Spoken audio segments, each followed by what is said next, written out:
ça j'avoue.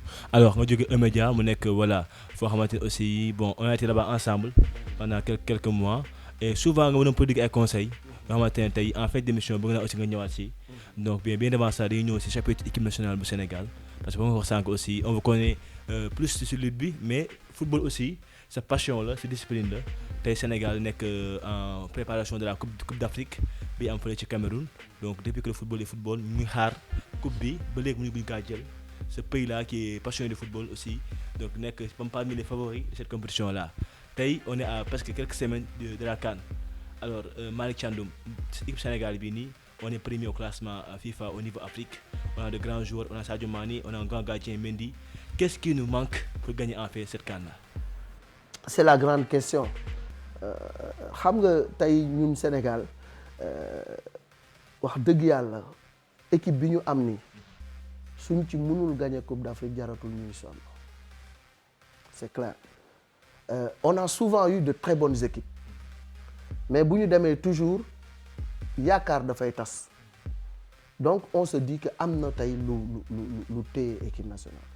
Je me rappelle j'étais encore jeune Caire 86 on avait une génération exceptionnelle de footballeurs boobu ñu ngi gëj Coupe d'Afrique Asmara 68 ba Caire 86 ñu seg a delluwaat Coupe d'Afrique xoolal loolu ñaata at la plus 16 ans Asmara 68 Caire 86 et en 1985 la ñu décroché suñu qualification contre équipe bu nga xam ne bokk na tey ci suñu poule bi ñuy dem Coupe d'Afrique mooy le Zimbabwe 3 buts de Jules François Bocandé paix à son âme ñu qualifié avec une génération exceptionnelle de footballeurs on avait Cheikh Cheikh dans les buts nga am à droite Pape Fall à gauche Omar Touré dans l'axe central nga am Roger Mendy Omar Tow wala Roger Mendy Racine Kane au milieu de terrain nga am Boy Bandi Amadou Diop Boy Bandi moo doon takk capitaine mu dend ak Oumar Gueye Sène dend ak Thierno Mboup ak Cheikh Fall nga am en attaque Jules François Bocandé Thierno Youm ak Joseph Koto on avait une équipe extraordinaire alors bi ñu demee Caire 86 comme ñun dañu gëjoon Coupe d'Afrique l'Égypte avait choisi de jouer contre le Sénégal parce que boobu yow pays organisateur yaay tànn ci poule bi équipe bu nga yaakaar ni mooy beñe bi moom ngay jël alors les Égyptiens avaient choisi de jouer contre le Sénégal et ce jour-là devant 100 000 spectateurs et le président Hosni Moubarak keroog le Sénégal du football ba ñëpp dar seen gémme on les a tournés en bourrique Oumar Gueye Sène intraitable au milieu de terrain Roger Mendy dans l'axe Cheikh Seck mais ñu leen di football bu nga xam ne mosuñu ko gis ci àdduna et pour anecdote tous les journalistes tous les photographes étaient derrière les buts de Cheikh Seck pour am nombre de buts ñuy dugal il y avait qu'un seul journaliste ci butu Égypte benn photographe et il a été riche parce que moom rek moo am but bi Thierno Youm a marqué le but de la victoire keroog naar yi dañuy ñëw hôtel dans where is the number 12 numéro 12 sénégalais où est le numéro 12 sénégalais c'était Oumar Gueye Sène qui était à l'époque le capitaine du Paris Saint-Germain Bocandé qui était au football club de Metz qui était le meilleur buteur du championnat de France mu koy xëccoo ak Dominique Rocheteau etc.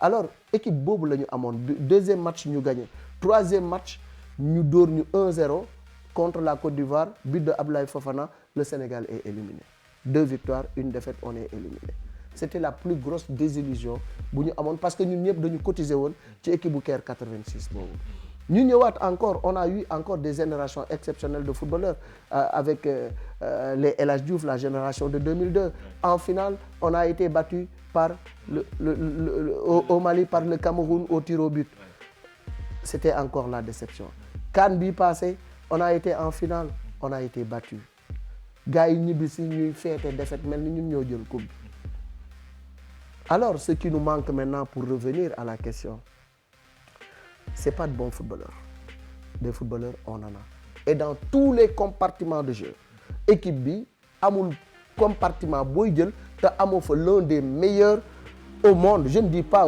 en Afrique tu as le meilleur gardien de but du monde actuellement nii quoi qu'on puisse dire Mendy il est le meilleur. Il est le meilleur au monde. Démb le réalisé il a battu le record de clean sheet en Ligue des Champions. C'est le meilleur gardien de but. Et une grande équipe, c'est d'abord un grand gardien. Nga ñëw l'organisation tactique d'une équipe de football doit essentiellement reposer sur l'organisation défensive. Une bonne équipe, c'est d'abord une bonne assise défensive. Et on a une défense où on a le ministre de la Défense, Kalidou Koulibaly, qui est prisé par tous les grands clubs. Au milieu de terrain, tu as Idrissa Gana Gueye qui fait un travail époustouflant, qui a une seconde jeunesse au niveau du Paris Saint-Germain. Nga am un Sadio Mané qui est l'un des meilleurs footballeurs au monde. Nga dem ci kanam, tu as Ismaïla Sarr, etc. Nga ñëw ci banc bi, profondeur de banc bi Aliou Cissé am benn entraîneur musu ko am Sénégal. C'est-à-dire tu peux aligner 2-11 yu nga xam ne kenn ku ci nekk tey équipe boo demoon ci beneen équipe titulaire ngay doon. ñi nekk suñu banc bu doon yeneen équipe bu Afrique ñoo leen am titulaire la ñuy doon. Donc on n'a pas un problème de joueurs, on a un potentiel énorme. Le reste maintenant c'est un problème de mental. Foog boy yi xam ne ce sont des Sénégalais, ce sont des lions et on nous tue mais on ne nous déshonore pas. Football day toll fu nga xam ne nekkatul talent moom moo lay gagneloo mais mental moo lay gagneloo. Le Cameroun lu mu yor équipe bu bon dina soox-sooxi ba dem parce qu'ils ont un mental de gagneur. L'Allemagne ci raasu équipe yooyu la bokk. Allemagne mëne ko 2-0 mëne ko 3-0 nga foog ni match bi jeex na du ñu bàyyi tant que ñoom jël si wuñu la. En 1982, la France d'Alain Giresse, de Michel Platini, hein, de Jean-Amadou Tigana, etc. Cette France-là demoon na ba mener Allemagne 3-1. Quand Karl-Heinz Rummenigge s'est échauffé, le match a changé et les Français ont été battus par l'Allemagne. Les Italiens, c'est la même chose. Nga ñëw tey damay wax ni football. C'est la maîtrise collective qui constitue le paysage d'ensemble du football, mais c'est la rupture individuelle qui crée l'effet de beauté et qui fait la différence. Tey, on a ce joueur de rupture qui est Sadio Mané, qui doit prendre plus de responsabilité dans le jeu du Sénégal. Day am match fu muy toll joueur bi nga xam ni moom war a boot équipe du football mooy régler problème bi. C'est ça qu'on appelle la rupture individuelle. Dafa am benn match bu may fàttaliku souvent mooy URSS. La Union soviétique bu njëkk ba moo doon football ak ñi nga xam ni ñoo di Brésil. URSS Brésil l'URSS jékki-jékki mëne Brésil 1-0. Alors Brésil lu nekk def nañu ko pour dugal mënuñu dugal parce que y avait un gardien exceptionnel dans les buts de l'URSS, c'était Rinat Dassayev. Lu ñu dóor Dassayev génne ko.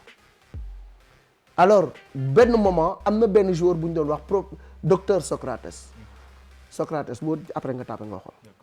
Socrates moo jël le jeu brésilien à son compte téye bal bi naan taxawal fii demal nii kaay voilà organiser régler problème bi. Boobu Albert Batteux qui est un journaliste de France Football mi ngi bind naan les tirs à mi-distance de Junior, les centres en retrait de Eder ne pouvaient nullement inquiéter Dassayev. Puisque cela ne payait pas, il fallait faire recours à d'autres créances. Ce fut un Socrates qui fit confiance en autre chose, c'est-à-dire en lui-même. Une percée, un dribble, une esquive. La démonstration magistrale du professeur, point d'orgue d'une rencontre où chaque balle évoluait alors dans le génie. Et puis mu yokk ci mu ne et puis finale somptueux. Ce tir fracassant d'Eder qui frappe la balle comme un sauvage, comme s'il voulait la punir de n'avoir jusqu'ici pas répondu à ses nombreuses caresses brossées. Ce fut la joie d'un football de gala pour une URSS à genoux. Loolu moo lay won ni football c'est de l'art. C'est de l'art. Commenter ko c'est de l'art. Alors bu ñu demee tey ba am équipe bu mel ni mental de gagneur boobu il faut que ñun ñu forger ko parce que tey maa ngi dégg Ngadem mu ne du Cameroun mu ne ñoom nañ leen jox Sénégal waaw ci éliminatoire mondial bi ñoom ñi ngi ñaan yàlla tase ak Sénégal parce que Sénégal buñ tase ak ñoom ñun ñoo leen di gagner. C'est un problème de mental. Quand on s'est rencontré ci demi-finale fële ci nu mu tuddati Gabon. quart de finale au Gabon. J'étais en conférence de presse. Steve Brooks daf ne yéen a ñu gën équipe yéen a ma gën ay joueurs mais man xam naa nu may def ba gagner leen am naa samay pexe pour gagner leen. Le capitaine a abondé dans le même sens yéen a ñu mën fuuf yéen a ñu gën ay joueurs fuuf mais dinañ leen gagner et ils nous ont battus. Donc c'est un problème de mental. Il faut que boy yi xam ne Afrique day toll fu nga xam ne da nga naan fii bu ma fi dugalee sama tànk mu damm nga dugal ko fa da ngay tayle sa bakkan pour gagner Coupe d'Afrique. Coupe d'Afrique du Coupe d'Europe Coupe d'Afrique du championnat Europe yooyu beneen réalité la et il faut que ces garçons là sachent que ni tey Sénégal dañu soxla loolu li ñu soxla nag ñoom ñoo ñu ko war a jox nan lañ ñu koy joxe kenn dàqu leen football li ci des jom la ak fit ak fulla ak fayda dem jëli lu ñu moom. Pour la CAN, vous êtes optimiste? Je suis optimiste parce que tey aujourd'hui quoi qu'on puisse dire mooy lu ma la wax on a une belle équipe et tout le monde nous voit en finale. Maintenant un match n'est jamais gagné d'avance. La réalité du terrain loolu mooy déterminer tey lan mooy tax ñun ñu jël Coupe d'Afrique des Nations mais li ma tiital man moo di ñun Sénégal bu ñu demee ba Camerounais yi di ñu yeb naan ñun la ñu soxla pour dajeeg ñun te ñun ñu nekk la première nation de football en Afrique au classement FIFA c'est parce que tey lu ñuy wax bukki bu yabee nit ci doxin ba la ñun ñoo yablu suñu bopp. Quand tu as une équipe aussi forte boo dajeeg banaana yi beñe yi da nga leen di dóor ba paan seen kaw mais nous on se fait peur et on fait peur à nos supporters. Sénégal boo leen di seetaan boo karjaagee leen nga dee alors que équipe tey boo ko mënee mais yaa xaytum laan dóor ko ba paan ci kawam. L'Algérie, les Algériens nous ont battus 2 fois ci CAN bi passé. C'est un mental qu'ils ont.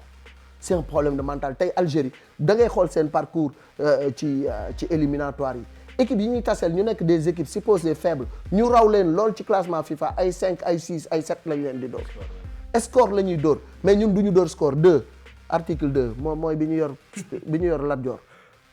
Thiès article 2 boobu la ñuy am alors que des équipes très faibles ngay dajeel war leen mën a dóor lu bëri tant qu'on ne parvient pas à installer la peur dans le camp de l'adversaire Sénégal du ñu mun a sori.